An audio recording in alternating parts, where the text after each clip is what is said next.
ऐसी 10 बातें जो कृष्ण के जीवन को बनाती है महानतम जीवन प्रबंधन के लिए सर्वश्रेष्ठ सूत्र। जन्म से लेकर देह त्याग तक भगवान कृष्ण के जीवन की लगभग हर घटना में कोई सूत्र है। युद्ध भूमि पर दिया गया गीता का उपदेश संसार का श्रेष्ठतम ज्ञान माना जाता है। मैनेजमेंट मास्टर कहे या जगत गुरु, गिरधारी कहे या रणछोड़, भगवान कृष्ण के जितने नाम हैं उतनी कहानियाँ। जीवन जीने के तरीके को अगर किसी ने परिभाषित किया है तो वो कृष्ण है। कर्म से होकर परमात्मा तक जाने वाले मार्ग को उन्हीं ने बताया है। संसार से वैराग्य को सिरे से नकारा, कर्म का कोई विकल्प नहीं, ये सिद्ध किया। कृष्ण कहते हैं, मैं हर हाल में आता हूँ। जब पाप और अत्याचार का अंधकार होता है तब भी, जब प्रेम और भक्ति का उजाला होता है तब भी, दोनों ही परिस्थिति में मेरा आना निश्चित है। वैसे तो कृष्ण का संपूर्ण जीवन एक प्रबंधन की किताब है, जिसे सैकड़ों हजारों बार कहा सुना जा सकता है। कुरुक्षेत्र में 2 सेनाओं के बीच खड़े होकर भारी तनाव के समय कृष्ण ने अर्जुन को जो ज्ञान दिया वो दुनिया का श्रेष्ठतम ज्ञान है। गीता का जन्म युद्ध के दौरान मैदान में 2 सेनाओं के बीच हुआ। जीवन की श्रेष्ठतम बातें भारी तनाव और दबाव में ही होती हैं। अगर आप दिमाग को शांत और मन को स्थिर रखने की कोशिश करें तो सबसे बुरी परिस्थितियों में भी आप अपने लिए कुछ बहुत बेहतरीन निकाल पाएंगे। ये कृष्ण सिखाते हैं। गीता पढ़ने से पहले अगर इसी बात को समझ लिया जाए तो गीता पढ़ना सफल हुआ। कृष्ण का जीवन ऐसी ही बातों से भरा पड़ा है। जरूरत है नजरिए की।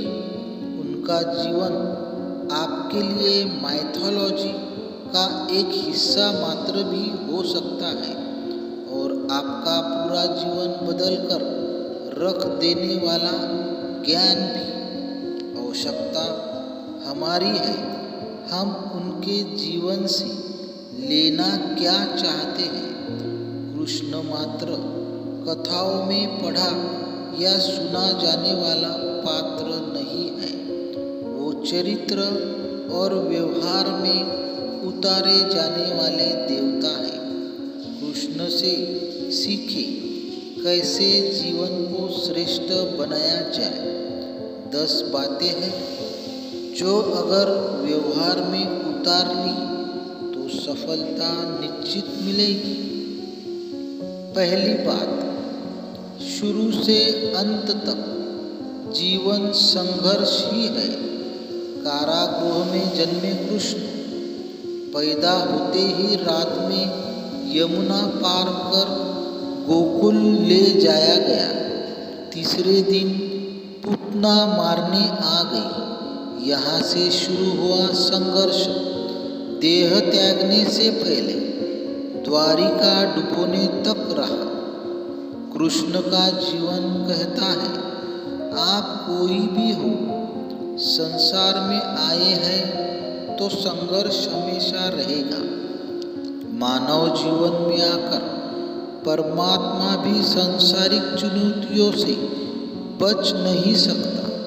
कृष्ण ने कभी किसी बात की शिकायत नहीं की। हर परिस्थिति को जिया और जीता। कृष्ण कहते हैं, परिस्थितियों से भागो मत, उसके सामने डटकर खड़े हो जाओ, क्योंकि कर्म करना ही मानव जीवन का पहला कर्तव्य है। हम कर्मों से ही परेशानियों से जीत सकते हैं। दूसरी बात, स्वस्थ शरीर से ही विजय है।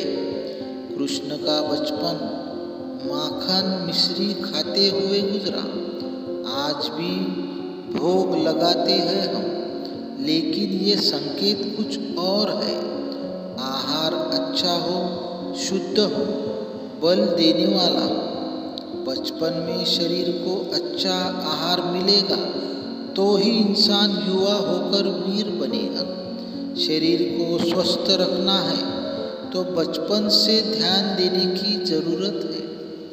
ये पेरेंटिंग के दौरान से गुजर रहे युवाओं के लिए बड़ा मैसेज है।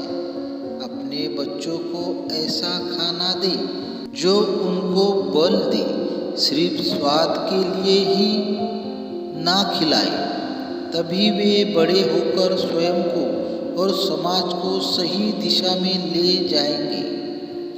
तीसरी बात, पढ़ाई किताबी ना हो, रचनात्मक हो। कृष्ण ने अपनी शिक्षा मध्य प्रदेश के उज्जैन में संदीपनी ऋषि के आश्रम में रहकर पूरी की थी। कहा जाता है 64 दिन में उन्होंने 64 कलाओं का ज्ञान हासिल कर लिया था। वैदिक ज्ञान के अलावा उन्होंने कलाएं सीखी। शिक्षा ऐसी होनी चाहिए जो हमारे व्यक्तित्व का रचनात्मक विकास करे। संगीत, नृत्य, युद्ध सहित 64 कलाओं कृष्ण के व्यक्तित्व का हिस्सा है। बच्चों में कोरा ज्ञान ना भरे, उनकी रचनात्मकता को नए आयाम मिले, ऐसी शिक्षा व्यवस्था हो। चौथी बात, रिश्तों से ही जीवन है, बिना रिश्तों के कुछ नहीं। कृष्ण ने जीवन भर कभी उन लोगों का साथ नहीं छोड़ा जिनको मन से अपना माना। अर्जुन से वे युवावस्था में मिले, ऐसा महाभारत कहती है, लेकिन अर्जुन से उनका रिश्ता हमेशा मन का रहा। सुदामा हो या उद्धव, कृष्ण ने जिसे अपना मान लिया उसका साथ जीवन भर दिया। रिश्तों के लिए कृष्ण ने कई लड़ाइयाँ लड़ी और रिश्तों से ही कई लड़ाइयाँ जीती। उनका सीधा संदेश है, सांसारिक इंसान को सबसे बड़ी धरोहर रिश्ते ही है। अगर किसी के पास रिश्तों का थाती नहीं है तो वो इंसान संसार के लिए गैर जरूरी है। इसलिए अपने रिश्तों को दिल से जिए, दिमाग से नहीं। पांचवी बात, नारी का सम्मान समाज के लिए जरूरी। राक्षस नरकासुर का आतंक था। करीब 16,100 महिलाओं को उसने अपने महल में कैद किया था। महिलाओं से बलात्कार में उसे सुख मिलता था। कृष्ण ने उसे मारा, सभी महिलाओं को मुक्त कराया, लेकिन सामाजिक कुरीतियाँ तब भी थी। उन महिलाओं को अपनाने वाला कोई नहीं था। खुद उनके घर वालों ने उन्हें दूषित मानकर त्याग दिया। ऐसे में कृष्ण आगे आए, सभी 16,100 महिलाओं को अपनी पत्नी का दर्जा दिया। समाज में उन्हें सम्मान के साथ रहने के लिए स्थान दिया। कृष्ण ने हमेशा नारी को शक्ति बताया, उसके सम्मान के लिए तत्पर रहे। पूरी महाभारत नारी के सम्मान के लिए ही लड़ी गई। सो आप कृष्ण भक्त हैं तो अपने आसपास की महिलाओं का पूरा सम्मान करें। कृष्ण की कृपा पाने का ये सरलतम मार्ग है। छठवीं बात, आपके मतभेद अगली पीढ़ी के लिए बाधा न बने। कम ही लोग जानते हैं कि जिस दुर्योधन के खिलाफ कृष्ण ने आजीवन पांडवों का साथ दिया, उसकी मौत का कारण भी कृष्ण की कूटनीति बनी।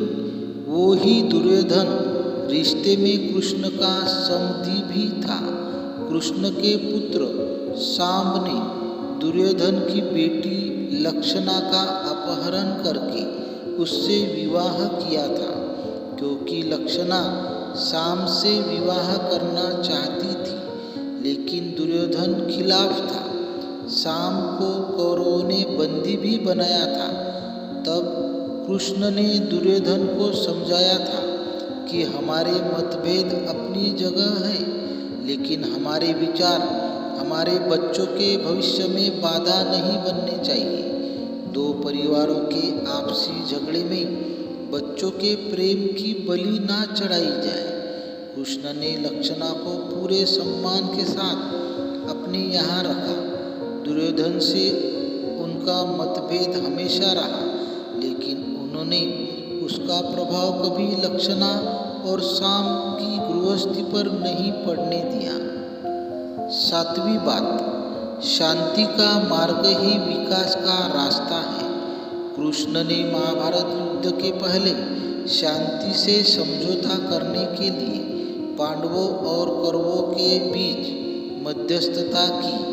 हालांकि दोनों ही पक्ष युद्ध लड़ने के लिए आतुर थे, लेकिन कृष्ण ने हमेशा चाहा कि कैसे भी युद्ध टल जाए।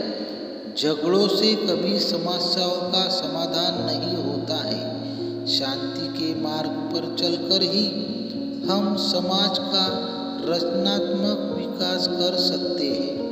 कृष्ण ने समाज की शांति से मन की शांति तक दुनिया को ये समझाया कि कोई भी परेशानी तब तक मिट नहीं सकती जब तक वह शांति ना हो। फिर चाहे वो समाज हो या हमारा खुद का मन, शांति से ही सुख मिल सकता है, साधनों से नहीं। 8वीं बात, हमेशा दूरगामी परिणाम सोचें। महाभारत में जुए की घटना के बाद पांडवों को वनवास हो गया। कृष्ण ने अर्जुन को समझाया कि यह समय भविष्य के लिए तैयार करने का है। महादेव शिव, देवराज इंद्र और दुर्गा की तपस्या करने को कहा। कृष्ण जानते थे कि दुर्योधन को कितना भी समझाया जाए, वो पांडवों को कभी उनका राज्य नहीं लौटाएगा। तब शक्ति और सामर्थ्य की जरूरत होगी। कर्ण के कुंडल कवच पांडवों को जीत में आड़े आएंगे, ये भी वे जानते थे। उन्होंने हर चीज पर बहुत दूरगामी सोच रखी। कोई भी फैसला तात्कालिक आवेश में नहीं लिया। हर चीज के लिए आने वाली पीढ़ियों तक का सोचा। यही सोच समाज का निर्माण करती है। 9वीं बात, हर परिस्थिति में मन शांत और दिमाग स्थिर रहे। पांडवों के राजसूय यज्ञ में शिशुपाल कृष्ण को अपशब्द कहता रहा। छोटा भाई था, लेकिन मर्यादाएं तोड़ दी। पूरी सभा चकित थी। कुछ क्रोधित भी थे, लेकिन कृष्ण शांत थे, मुस्कुरा रहे थे। शांति दूत बनकर गए तो दुर्योधन ने अपमान किया। कृष्ण शांत रहे। अगर हमारा दिमाग स्थिर है, मन शांत है, तभी हम कोई सही निर्णय ले पाएंगे। आवेश में हमेशा हादसे होते हैं, ये कृष्ण सिखाते हैं। विपरीत परिस्थितियों में भी कभी भी विचलित नहीं होने का गुण कृष्ण से बेहतर कोई नहीं जानता। 10वीं बात, लीडर बने, श्रेय लेने की होड़ से बचे। कृष्ण ने दुनिया भर के राजाओं को जीता था। जहां ऐसे राजाओं का राज था जो भ्रष्ट थे, जैसे जरासंध, लेकिन कभी किसी राजा का सिंहासन नहीं छीना। कृष्ण ने पूरे जीवन में कभी ऐसा नहीं हुआ कि उन्होंने किसी राजा को मारकर उसका शासन खुद लिया हो। जरासंध को मारकर उसके बेटे को राजा बनाया जो चरित्र का अच्छा था। सभी जगह ऐसे लोगों को बैठाया जो धर्म को जानते थे, कभी किंग बने नहीं, हमेशा किंग मेकर की भूमिका में रहे। महाभारत युद्ध में भी खुद हथियार नहीं उठाया, पूरा युद्ध कूटनीति से लड़ा। पांडवों को सलाह देते रहे, लेकिन जीतने का श्रेय भीम और अर्जुन को दिया।